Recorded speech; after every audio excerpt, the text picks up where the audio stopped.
Hi everyone, this is our channel Around My Story. Please like, share and subscribe. Avant cet été, je n'avais aucune expérience des applications de rencontres. Tinder n'a été lancé que 2 ans après la fin de ma relation à long terme. Pendant les 7 années qui a duré notre relation, j'ai joué avec les applications de mes amis, mais je n'ai jamais adhéré.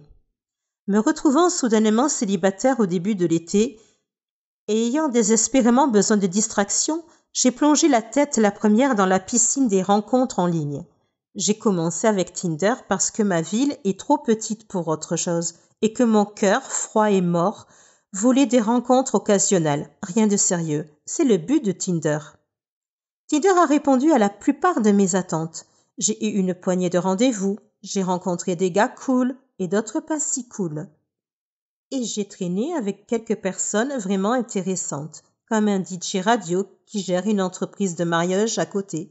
Ce que je n'attendais pas de Tinder, cependant, c'est que la plupart de ces interactions ont commencé à me faire sentir bien dans ma peau.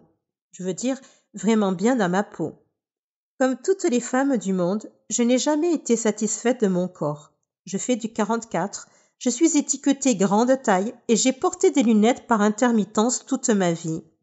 Lorsque je sors avec mes amis, je ne suis jamais la fille que l'on drague, avec qui on flirte. Depuis que j'ai atteint la puberté et que j'ai pris conscience de la différence entre ce qui est attirant et ce qui ne l'est pas, j'ai toujours pensé que je jouais le rôle de la grosse amie, qui se contente de rester assise et de sourire. Bien sûr, j'ai eu des petits amis, mais ils ont toujours été mes amis avant tout. Alors quand ils me disaient « tu es magnifique », ce que j'entendais c'était « je t'ai trouvé magnifique seulement après avoir appris à te connaître ». Je n'ai pas tout de suite pensé que tu étais jolie. Je sais que le fait que quelqu'un soit attiré par votre personnalité est plus important que le fait qu'il pense que vous êtes mignonne, mais je ne détesterai pas qu'un seul gars qui ne me connaît pas du tout me dise que je suis attirante. Les amis, la famille et les petits amis, je ne les crois pas, mais un parfait inconnu, cette personne, je pourrais bien l'écouter. Cela nous ramène à Tinder. D'une de mes premières nuits d'utilisation de l'application, un ami et moi étions assis sur ma terrasse et décidions sur qui se matcher. À chaque fois que nous disions « cela se match », nous rions et regardions un peu plus les profils des gars. Après la 3e correspondance, j'ai dit « ces types me jugent juste sur mon apparence, non ?» Mon ami a hoché la tête. « Donc ils ne font que se matcher parce qu'ils me trouvent mignonne ? Ou est-ce qu'ils swappent toutes les filles ?» Nous en avons conclu qu'il était évident que certains des gars swipaient sur chaque fille, mais que les chances que chaque gars fasse ça étaient minces. On a glissé un peu plus. Quand j'ai commencé à correspondre avec des gars qui étaient classiquement beaux, eh bien, je ne vais pas mentir, c'était vraiment bien. Un mec sexy me trouve vraiment attirante? Quoi? Non. Comment c'est possible?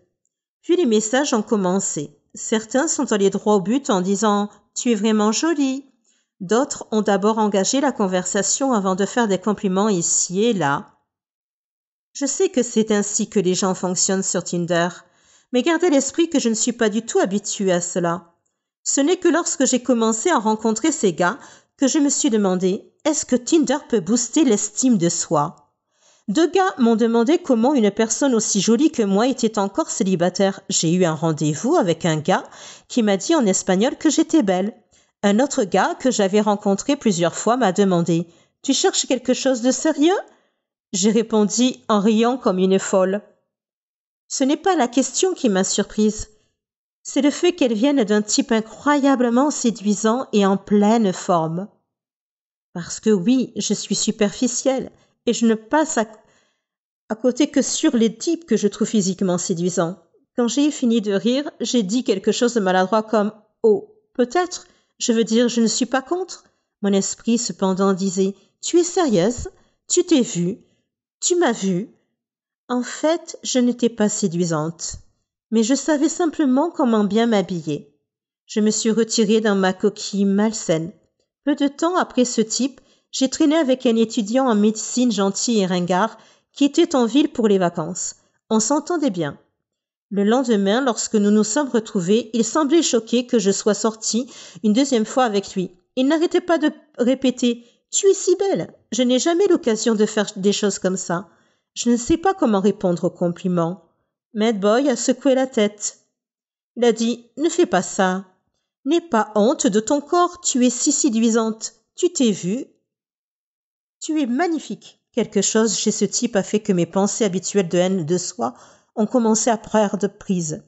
Encore une fois, je sais que c'est le genre de choses que les gens disent sur Tinder, mais soyons honnêtes, pourquoi faire un effort supplémentaire? À moins que... parce que c'est vrai. Quelque part, entre les discussions occasionnelles sur Tinder, la poignée de rendez-vous, mon esprit a tourné autour d'une nouvelle pensée. Suis-je attirante?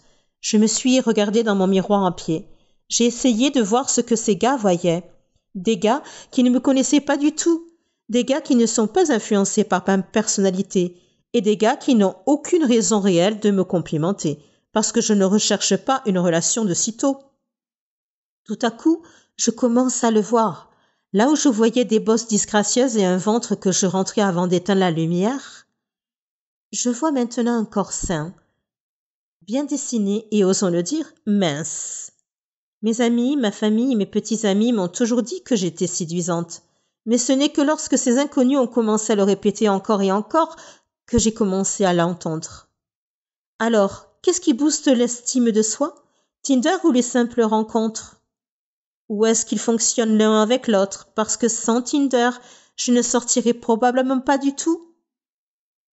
Sur le plan romantique, j'ai tendance à ne pas me mettre en avant. En général, je n'ose pas aborder un homme et essayer de flirter avec lui par peur d'être rejetée. Avec Tinder, cependant, le simple fait de correspondre avec quelqu'un semble atténuer la peur du rejet. Que vous ayez trouvé une personne parce qu'elle est vraiment intéressée ou parce qu'elle a dit oui à tout le monde? Le fait de voir le message, c'est une correspondance, atténue un peu la tension qui accompagne les rencontres. Que ce soit grâce à Tinder ou non, ces derniers mois, j'ai découvert une nouvelle confiance en moi. Quand quelqu'un me complimente, je lui dis merci au lieu de répondre par une blague sur la haine de soi. Lorsque je rencontre quelqu'un pour la première fois, je m'efforce d'être aussi bavarde et sarcastique que d'habitude, au lieu d'être timide et silencieuse. J'ai flirté avec des hommes et j'ai même donné mon numéro à un musicien au hasard. Pour une fois dans ma vie, j'ai l'impression d'être quelqu'un qui vaut la peine d'être fréquenté, plutôt que de craindre que ma moitié soit trop bien pour moi. Est-ce que Tinder m'a donné cette confiance en moi? Ou est-ce que je deviens simplement plus vieille ou sage? Je n'en suis pas sûre, mais ce que je sais, c'est que je ne vais pas arrêter les rencontres en ligne de sitôt. À l'âge de 15 ans, je m'occupais de ma mère malade, de mon père alcoolique et de mon jeune frère. Je travaillais dans une pizzeria pour que ma famille ait de quoi manger. Ma mère souffrait d'une maladie mentale.